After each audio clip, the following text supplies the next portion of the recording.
I suppose I should have gone in for a few minutes, but I just couldn't do it. Burying someone from a family you've known from childhood, someone cut down in the prime of life, well, it's hard to take. I could say goodbye from here. Besides, I could do more good out on the road. I could keep trying to prevent other people from killing themselves in their cars and bringing to other families, like the Dixons in there, that heartbreak that never quite heals. It was hard to believe that just a few days before, the Dixon family had been as happy and contented a group of people as you'd find anywhere. Frank Jr. had just come home from college to give his dad a little help on the farm for the summer.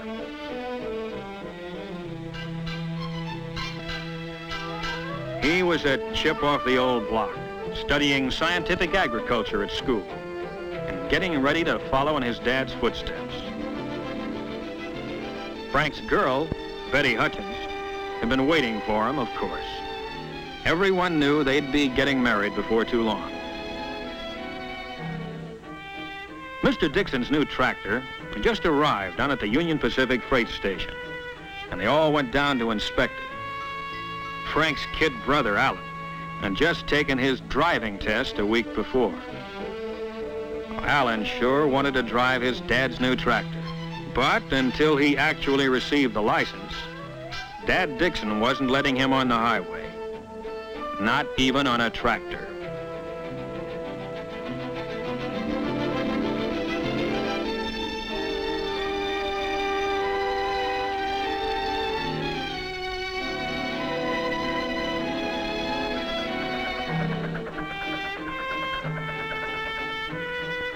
The UP station agent had reminded Frank that the 411 Streamliner was due any minute.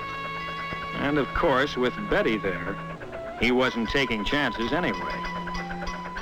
If everyone was that careful all the time, well, a lot of people in the cemeteries would be alive today. It was the next Monday that Alan Dixon's first driver's license arrived in a noon mail delivery. Boy, was he proud of that license. He couldn't wait to show it to his brother. After all, your first license is sort of a milestone. It means all the roads are now open to you.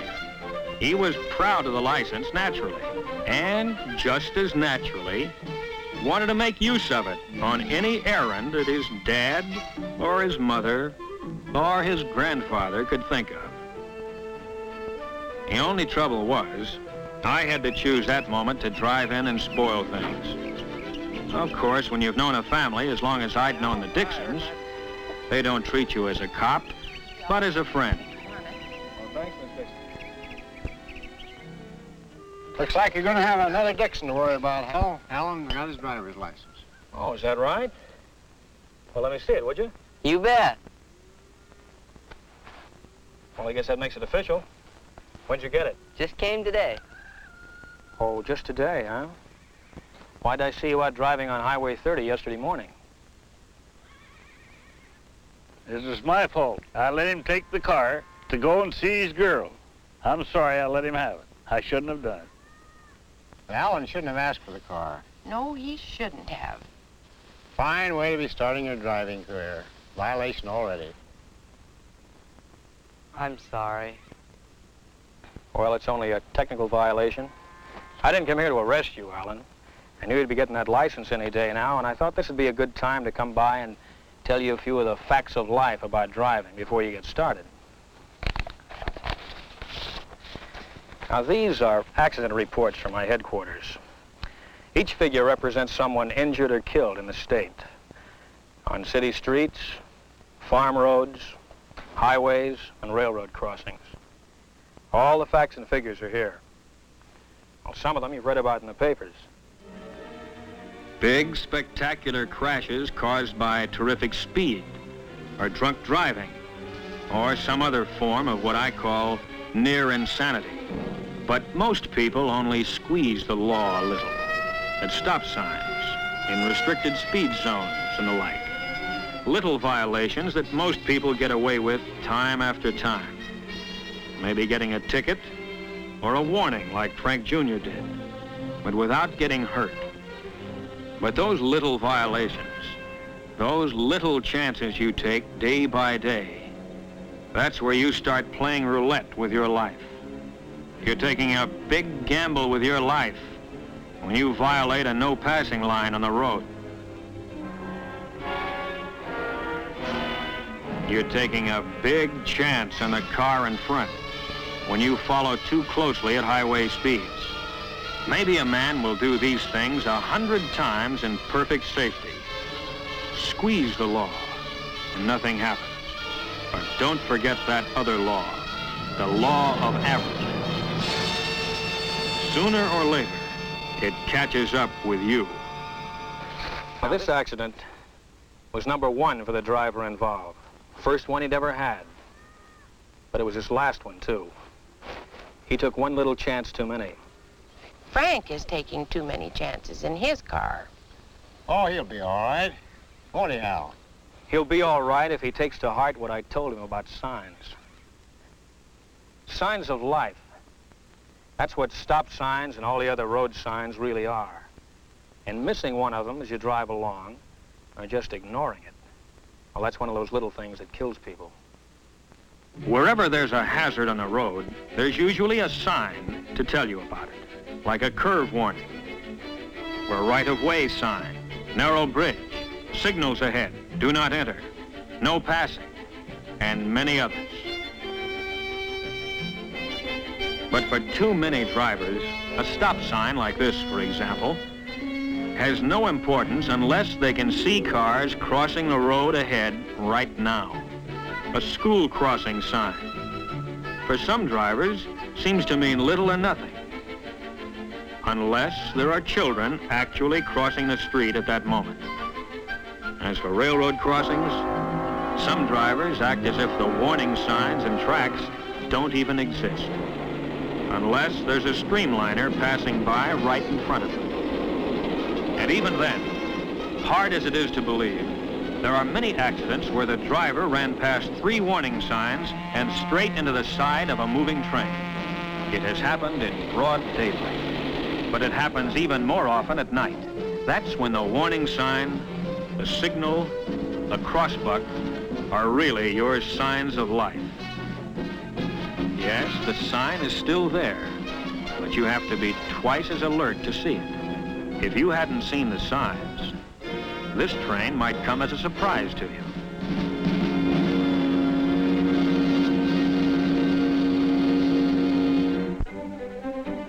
Traffic signs and signals that are so easy to see in the daylight become easier to miss as the sun goes down.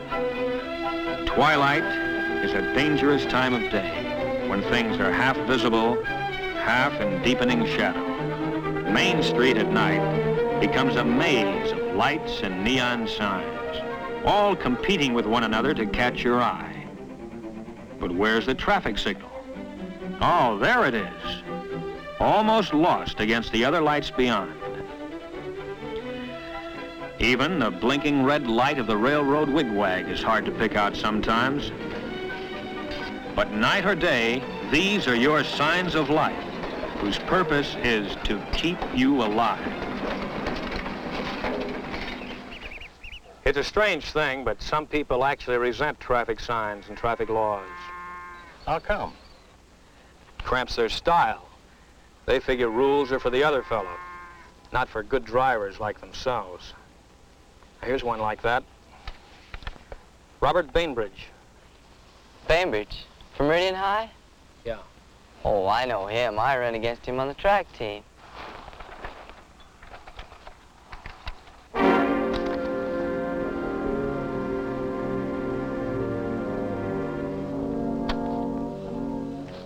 I knew him. I'm sorry, dear.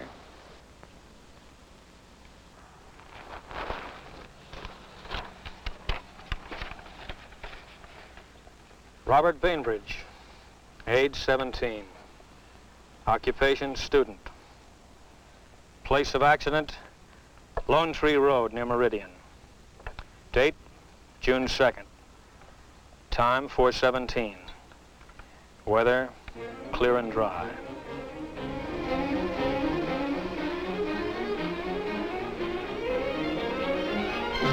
I gave him the light and siren on Highway 41 when he was doing about 70. His first mistake was speeding. His second mistake was when he tried to outrun me.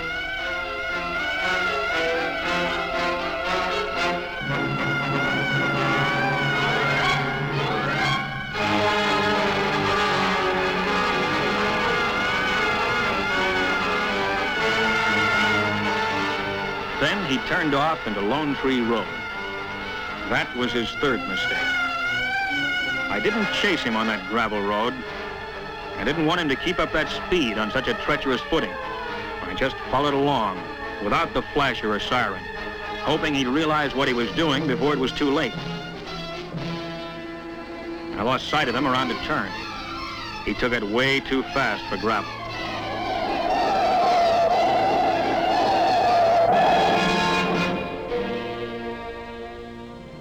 When I rounded the turn, the road ahead was empty. I knew what had happened even before I found the car. Of course, the boy had tried to stop when he felt his car going out of control, but he never had a chance.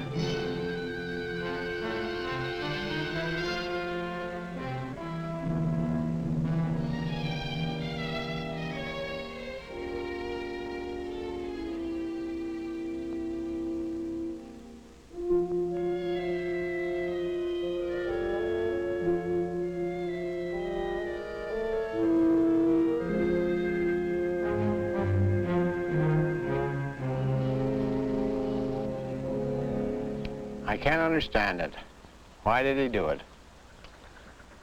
You tell me. That's one thing the reports don't show. Why people do things with a car that make no sense at all. Well, I guess a young fellow in a car figures he's quick enough to save himself. Quick enough? If a human body could match a machine. When you get to be my age, you slow down. Well, you can remember the old days, can't you, Mr. Dixon? Yep. When a tandem bicycle wasn't just a showpiece for an old-timers' day celebration, but a real, honest-to-goodness means of transportation. Sometimes we forget that there are plenty of people on our highways today who grew up in that horse and buggy age. Those narrow, two-lane country roads that used to be so quiet, peaceful, are now several lanes of high-speed traffic. The roads that used to wind gently around the hills now slice through mountains with nothing to slow you down.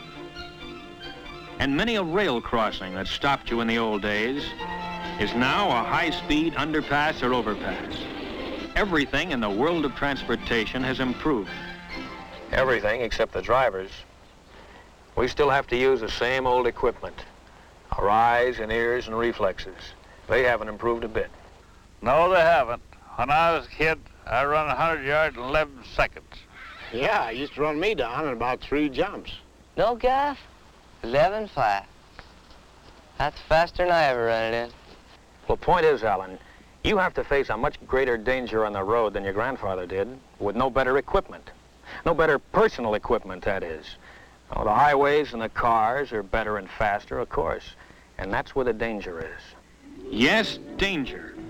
Even with sensible, safe-driving people on a highway as smooth as silk, with no traffic lights and no intersections to worry about.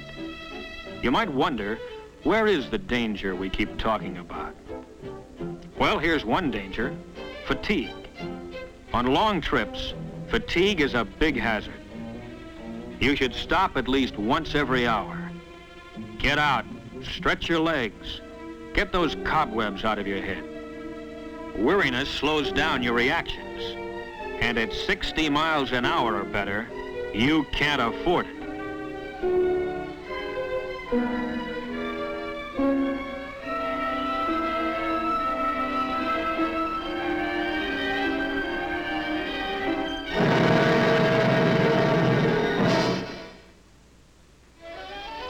And here is still another danger: lack of attention to the road. Sure, it's an open highway.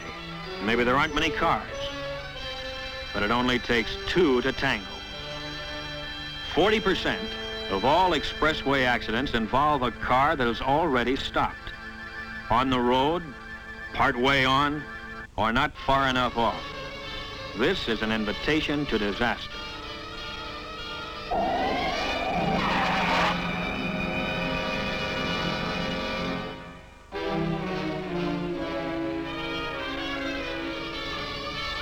Here is another hazard of our superhighways that we patrolmen see all too often. Every time you have to hit your brakes hard, ask yourself, why weren't you ready for the danger that suddenly developed? The parked car that suddenly pulls out without looking is always sudden, of course, and always surprising. The man who decides at the last moment to make a turn. The entering car that fails to yield the right of way. Well, sure, the other fellow's often wrong, and if he causes a crash, it's all his fault. But you may be dead just the same. In a lot of accidents, it's pretty hard to tell just who is to blame, isn't it, Hal? Impossible to tell sometimes. But there's one kind of accident where there's never a single doubt. What's that? At a railroad crossing. Yep, the train sure has the right-of-way. You know, the railroad's been here for almost 4 generations. Every farm family in these parts uses the railroad to ship their crops. We all like to ride the trains. But why is it so many people don't see the trains at the crossings? It seems impossible that anyone could fail to see or hear a train in motion. A locomotive is certainly big enough, and the train of cars behind it may be as much as a mile long. And yet, many people who have lived through a crossing accident will say, where did the train come from?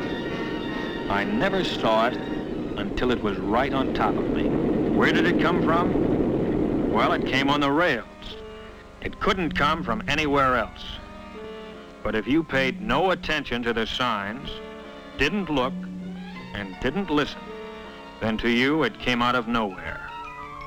An approaching train starts the signal while it is still some distance away. Never try to guess how far away. Don't guess at all. And don't be impatient, because the train's coming and it can't stop.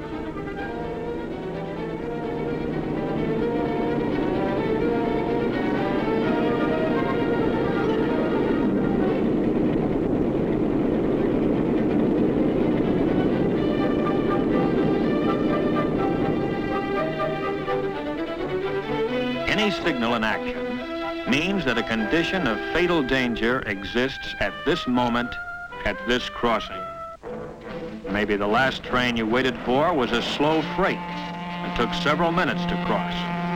But the next one may be a fast freight, eyeballing to the coast on a tight schedule.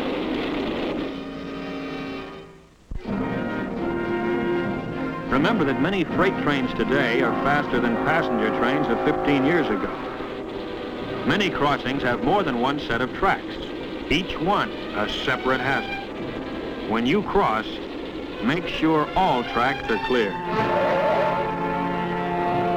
Yes, don't let a double track double-cross you. Stop, look, and listen, the crossbuck says. All right, let's listen. As this train approaches, let's see how close it comes before we hear it.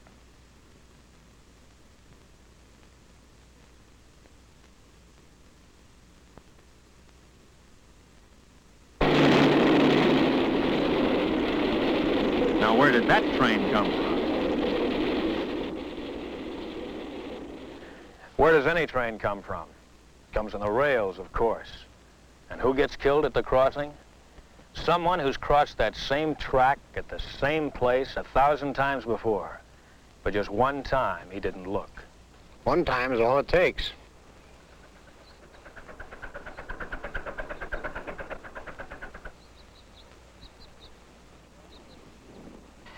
Please speak to Frank about his driving. It worries me. Okay, I will. I'll do it tonight. I surrender, Hal. I give up. What's the charge? No charge, Frank. I'm just giving Alan some free advice now that he's a licensed driver. Boy, I remember that advice you gave me the other day at the stop sign.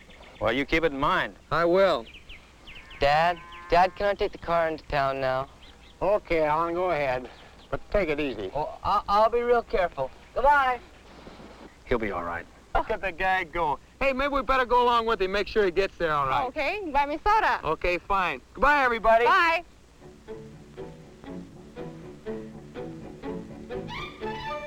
So, there went Alan with his new driver's license, and Frank and Betty right behind, on as nice a summer day as you could wish for.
Why don't they look, Ralph? Tell me. Why don't they look? No, I didn't go in. Burying someone like young Frank Dixon is too hard to take.